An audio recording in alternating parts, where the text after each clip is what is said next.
Dernièrement sur Instagram, j'ai partagé un petit peu la période dans laquelle j'étais là en ce moment. Je pense que la plupart, on a vécu des périodes comme ça, on se sent un petit peu perdu. On se demande où est ma place, quelle est ma passion, quels sont mes talents, qu'est-ce que j'ai vraiment envie d'apporter aux autres, qu'est-ce qui compte pour moi, qu'est-ce que j'ai envie de partager. Est-ce que je fais ce qui me correspond vraiment? Est-ce que ça me plaît? Est-ce que j'ai envie de continuer là-dedans? Par exemple, les études, tu peux te demander, voilà, qu'est-ce que je fous là? Qu'est-ce que je fais ici?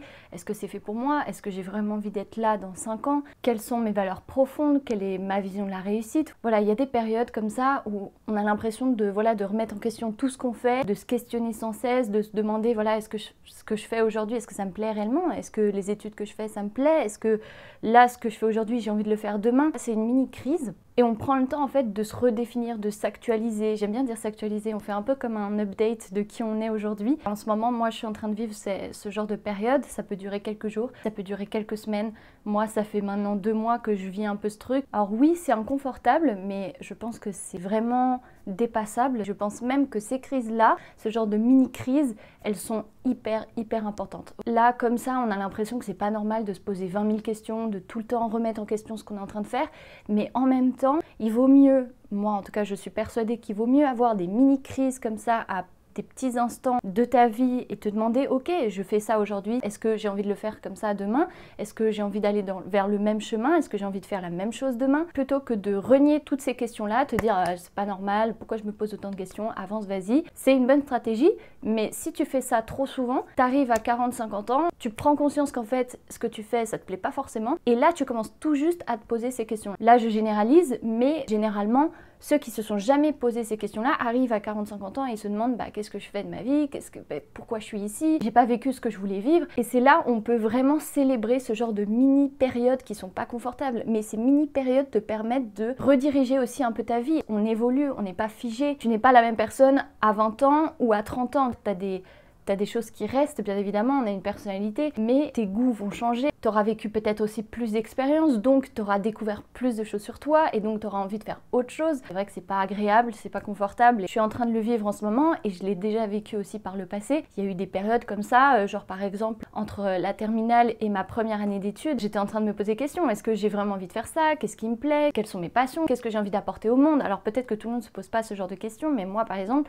je me demandais vraiment, mais où est ma place quoi? Je sais pas qu'est-ce que j'ai envie de faire. Je suis vraiment l'exemple typique de la personne qui, c'est pas vraiment, elle a pas vraiment de passion, même si j'aimais dessiner, je savais très bien que j'avais pas du tout envie de faire une école d'art. Et c'est vraiment juste une manière de m'exprimer, moi le dessin, mais c'est pas, j'irais pas dire que c'est une réelle passion, genre j'ai vraiment besoin de dessiner tout le temps. J'étais plutôt forte en cours, donc je savais que potentiellement je pouvais aller un petit peu où je voulais, sauf médecine, j'avais pas du tout envie de faire médecine, ça je savais. Voilà, tout ça pour dire que j'ai vécu ce genre de période déjà, là je suis en train de le revivre, et aujourd'hui j'ai envie de te partager les clés qui m'aident à dépasser ce genre de moment, et qu'elles deviennent une opportunité, parce que c'est ça le but, c'est qu'au final cette mini-crise devienne une opportunité pour toi de mieux te connaître, de tester de nouvelles choses, d'avancer. J'espère que ça pourra vraiment t'aider.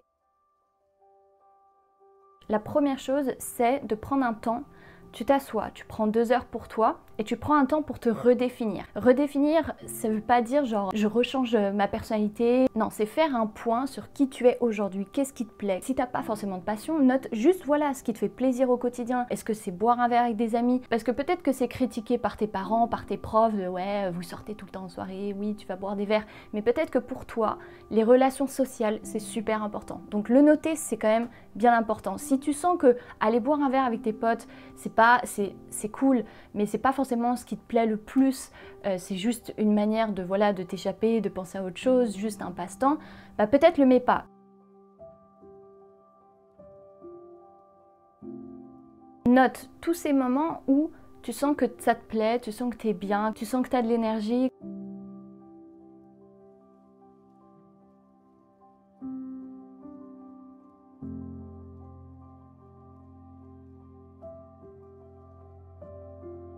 Même si c'est pas très clair, même si c'est, voilà, je te dis, boire un verre avec tes amis, organiser une soirée, cuisiner, si c'est juste écouter de la musique, quel type de musique, voilà, noter, voilà, tous ces petits trucs qui font que tu es toi aujourd'hui. Qu'est-ce qui est important pour toi dans ta vie? Est-ce que c'est de faire du sport? Est-ce que c'est d'écrire des chansons? Est-ce que c'est juste lire, voyager? Prendre un temps pour noter tout ça. Maintenant, je vais te faire un mini aparté sur les valeurs. On a tous des valeurs, je pense que tout le monde est au courant, mais on a tendance à voir valeurs comme la liberté, l'amour, le respect. Et je ne vais pas parler de ce genre de valeurs-là parce que je pense que tout le monde a ce genre de valeurs. Voilà, on a tous plus ou moins une envie de liberté, personne n'a envie d'être opprimé. Pareil, on a tous envie d'être respecté. Donc voilà, je ne vais pas parler de ça. On a tous une hiérarchie de valeurs qui est propre à chacun, qui est unique. On aura peut-être certains points en commun avec certaines personnes, mais normalement, ton système de valeurs, il est unique.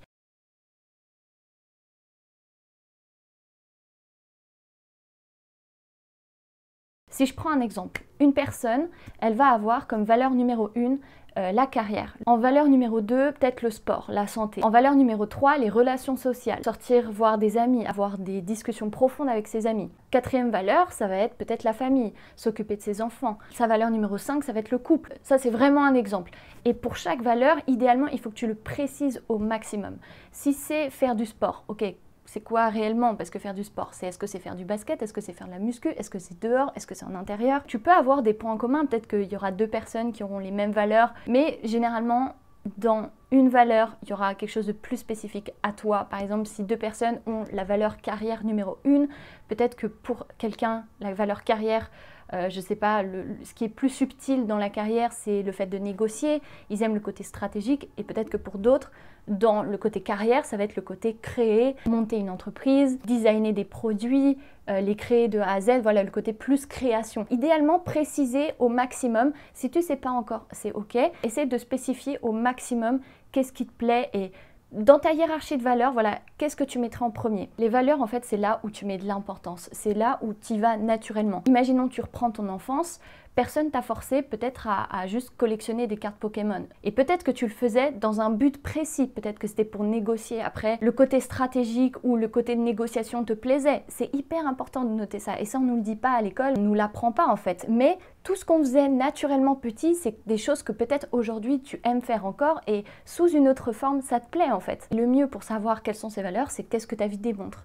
Qu'est-ce que tu fais naturellement? Quelles sont les choses qu'on ne t'oblige pas à faire et que toi tu fais naturellement, que tu es bien, tu as de l'énergie? Ça peut être des choses super simples, mais il faut les noter. Et même si bah voilà, ta hiérarchie de valeurs, elle n'est pas parfaite ou tu n'as pas la sensation que voilà, tu as beaucoup d'idées, c'est pas grave. Il faut mieux commencer et puis après tu l'affineras. C'est un peu comme un diamant et tu tailles et puis au bout d'un moment ça va être beau. Tu l'auras taillé petit à petit mais tu peux pas direct boum, tu as le diamant nickel et tout, faut le travailler. Tes valeurs, elles vont rester plus ou moins sur le long terme, mais elles vont évoluer. Si tu les précises vraiment, je pense que dans 10 ans, elles auront changé un petit peu. Et d'ailleurs, j'espère que ça aura changé un tout petit peu parce que quand on est jeune, on n'a pas toutes les expériences de quelqu'un qui par exemple a vécu 40 ans et c'est normal et du coup on ne se connaît pas encore énormément. Voilà, idéalement trouve-toi un top 5, top 7 des valeurs qui comptent le plus pour toi et te juge pas quand tu le fais. Peut-être que pour toi gérer ses finances, gérer son argent et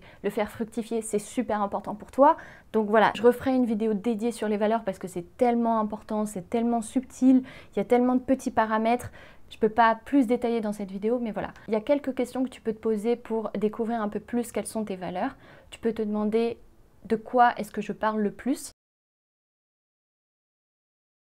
Tu peux aussi te demander quel est le domaine dans lequel j'apprends le plus au-delà peut-être de tes études, même si peut-être que tes études elles sont en relation avec tes passions. Mais moi par exemple, mes études, elles n'avaient pas trop de rapport avec ce que j'aime aujourd'hui. Je me suis rendu compte que je passais énormément de temps à me former à l'argent, à me former à comment être plus confiant, à me former à comment apprendre à plus me connaître. Donc moi, par exemple, une de mes valeurs hautes, c'est mon développement personnel. Le fait de me développer, d'essayer de m'améliorer, de progresser. Ça, c'est super important pour moi et ça peut ne pas l'être pour quelqu'un d'autre. Il ne faut pas juger. C'est ok si par exemple toi tu regardes cette vidéo et tu te dis mais moi je fais pas tout ça. Mais c'est ok parce que pour moi c'est super important. Où est-ce que tu passes le plus de temps sur les réseaux sociaux? Qui tu regardes? YouTube. Qu'est-ce qui te plaît le plus dans YouTube? Quelles sont les vidéos que tu regardes le plus? Voilà, ça c'est des petits exemples. J'en ferai une vidéo dédiée, promis.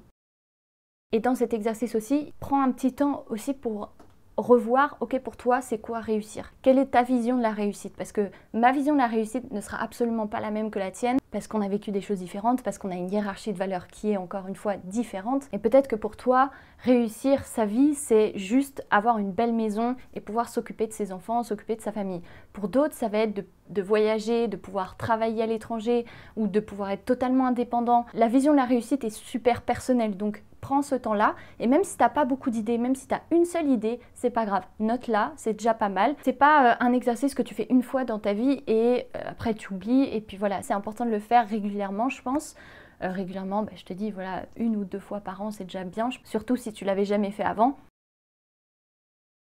Là, je m'adresse aux étudiants, mais s'il y a des adultes qui me regardent, il y a 10 000 façons de travailler, 10 000 façons de faire un métier, 10 000 façons d'être un étudiant, 10 000 façons d'être un enfant, 10 000 manières d'être un youtubeur, 10 000 manières d'être avocat, d'être entrepreneur, d'être psychologue, d'être coach, d'être médecin. Il y a 10 000 manières d'exercer un métier. Imaginons, on va prendre 2 youtubeurs par exemple. Il y en a un qui va mettre beaucoup plus d'énergie à produire des vidéos qui soient belles, esthétiquement parlant, où il y ait un son de qualité, une qualité de vidéo qui va être super importante. Et peut-être que pour un autre youtubeur, le plus important, ça va être de transmettre un message, peu importe la qualité de la vidéo, peu importe la qualité de son. Pour un youtubeur, ce qui va être important, c'est d'être régulier, de poster tous les jours. Il va avoir besoin parce qu'il aime ça, ça le passionne, c'est ses valeurs hautes. Voilà, faire des vidéos, c'est vraiment important pour lui. Ça va être plus évident pour lui de produire régulièrement. Ça va être dur parce que produire régulièrement des vidéos, c'est pas évident du tout.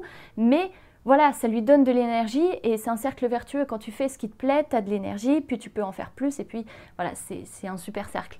Pour un autre youtubeur, peut-être faire des vidéos, c'est après, par exemple, la valeur famille. Donc, certains youtubeurs vont par exemple passer plus de temps avec leur famille et du coup les vidéos, ça sera peut-être un peu moins important. Et c'est pour ça que je disais que ça sert à rien de se juger. Parce que si quelqu'un a sa valeur famille numéro 1 et qui s'oblige à faire des vidéos comme celui qui, pour lui, sa valeur numéro 1, c'est faire des vidéos, il ne sera pas forcément heureux.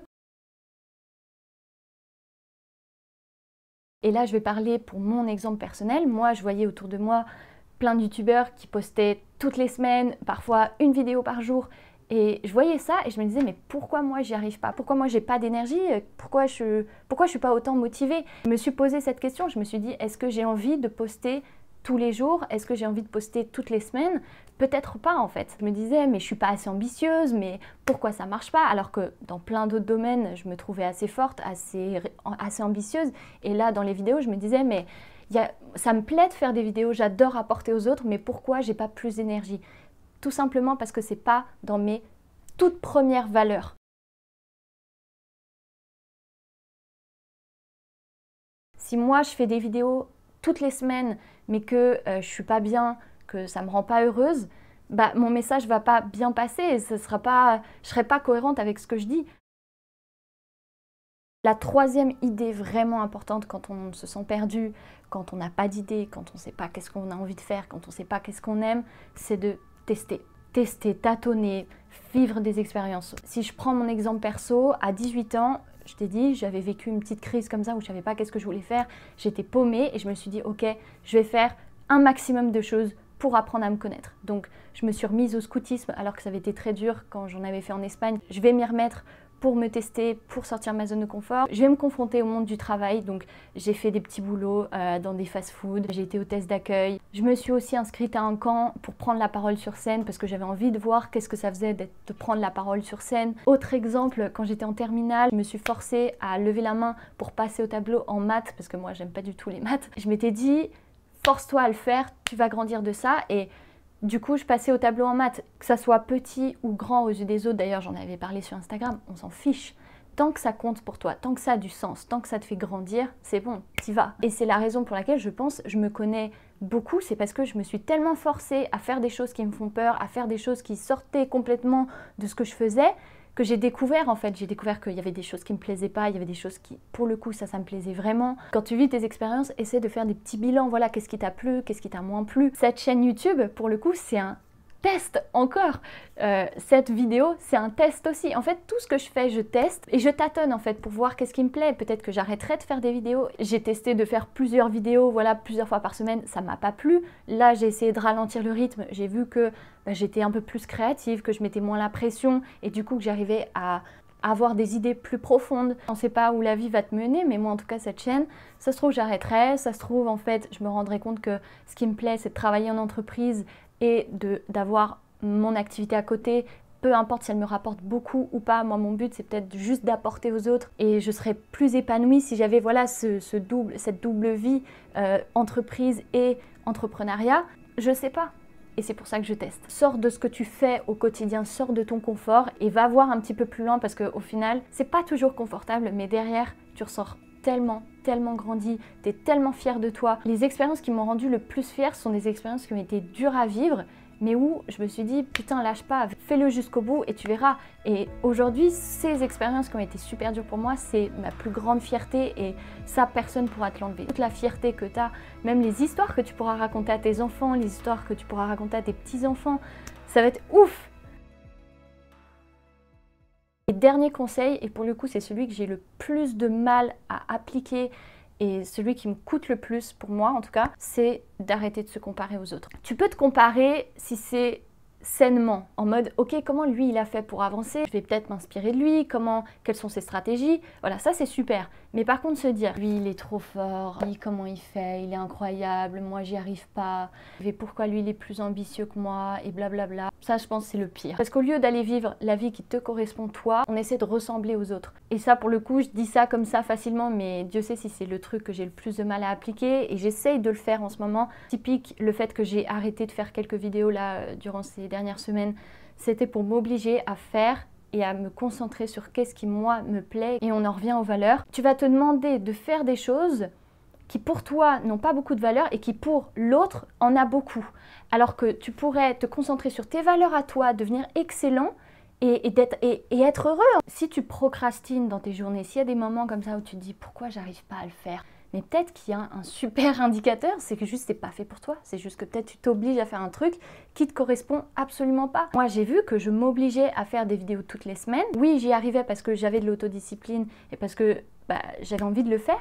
Mais je me suis rendu compte que ça me rendait pas forcément heureuse. J'ai vu ça aussi dans les études. Moi je suis plutôt quelqu'un qui bosse et qui aime travailler.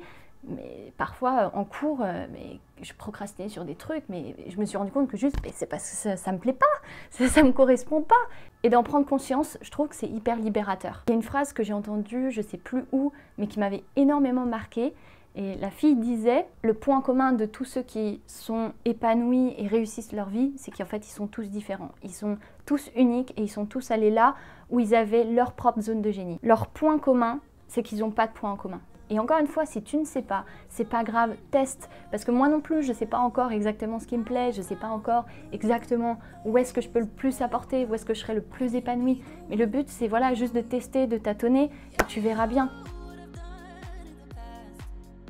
J'espère du fond du cœur que cette vidéo va t'aider. Je suis persuadée que si tu fais les exercices, si tu te poses de bonnes questions, tu vas y arriver. Ça prend du temps et chacun son rythme. Il y a des gens qui vont mettre plus de temps à trouver leur passion que d'autres. Il y en a qui vont mettre plusieurs années et c'est ok. Et en fait, tu vas forcément apprendre sur le chemin. Et c'est pas du temps perdu. Chacun son chemin, chacun son rythme. Et ça sert à rien de te fouetter pour rien. Je te souhaite une super belle journée. Avance comme tu peux et je te dis à bientôt dans une prochaine vidéo. Salut! Maybe if I change the way I love it, maybe if I try to fix this heart, then I could have stayed the night, I could have called you mine. I can't be the one that you need. Maybe if I change the way I love